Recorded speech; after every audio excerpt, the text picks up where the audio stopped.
short update on the 1980 Toyota pickup. What I'm doing right now is my daily routine basically. I'm pulling it out and I run it and let it run every day. Just a couple of things that I've done is I'm cleaning up welds up here that were done by my dad back in the day, getting it all cleaned up. This is mangled, but I'm going to try to shape that as good as I can, paint up the front and into the engine compartment.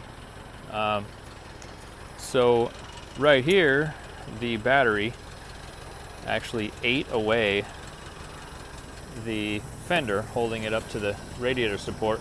So I'm going with the fiberglass patch method, and it seems to be really strong. I'm about halfway done. After I get done with that, I'm going to use some Bondo glass. So I'll be updating you guys on that process and maybe some time-lapse video on that.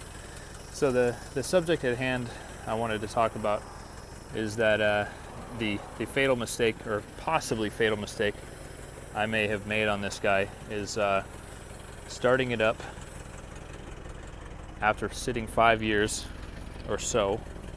I think the first time it sat for a few years, and what I did was I started it dry without putting oil or any kind of lubricant in the cylinders, and I may have at least stuck an oil control ring. It's not so bad now with the smoke coming out of the exhaust, but it's also one of those things that is getting better as I let it run every day. I'm just sitting here letting it run for like 20 minutes every day. But the smoke is there when I'm revving or taking off. So it could be a mixture of valve seals or piston rings, or both or whatever.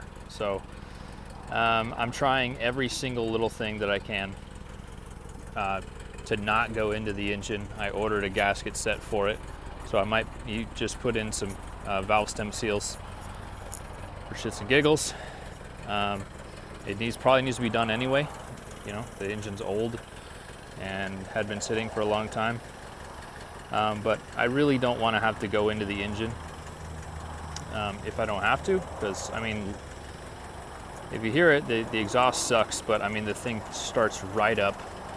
It's got even compression on all the cylinders, so I'm not inclined to think that it's a too serious of issue, but I'll go into the engine if I have to. I can get oil control rings. I can get a set of piston rings for it if I have to. So that kind of concludes the update.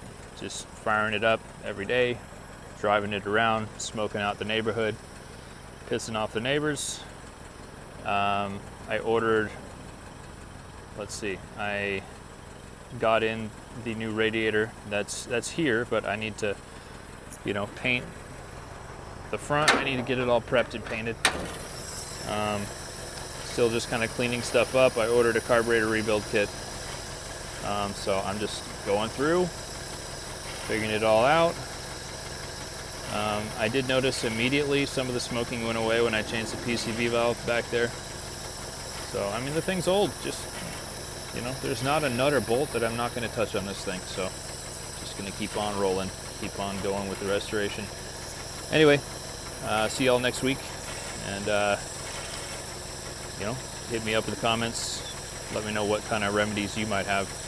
What I did was I replaced some of the oil with Marvel Mystery Oil, and I put some Marvel Mystery Oil in the gas tank as well, and I'm just letting it roll through it. And like I said, some of the smoking has gone away, but it's not gone by any stretch of the imagination. So let me know your old timer tricks in the comments later.